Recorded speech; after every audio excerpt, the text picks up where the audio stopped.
Hey guys, in this video we're going to go over how to connect Apex to NinjaTrader. Now first you just select your plan. Let's say you get a Trade of 8 plan, okay? And then once you go for it, you'll be on your login page, and then just come here, click on a Trade of 8, and make sure you log in with your username and password from Apex, okay? Go ahead and log in, and then just, agree to all the licensing agreements. Click on next. There you go. And just agree to everything. Put in your signature, sign it, and then you can close this, okay?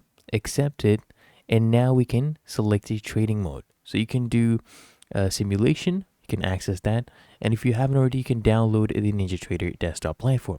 Now, once you're a NinjaTrader, click here on connections, and then click on configure. And then just go ahead and double click on NinjaTrader, and then you can name the connection. Let's say Trade of 8, and then put in your username and password from Apex, and then you can just go ahead and choose your account type, whether it's simulation, and then just go ahead and log in. If you come here to connections, as you can see, we have a Trade of 8. Okay, so that's how you connect Apex. Really that easy. If you found this helpful, make sure you smash that like button and subscribe to the channel.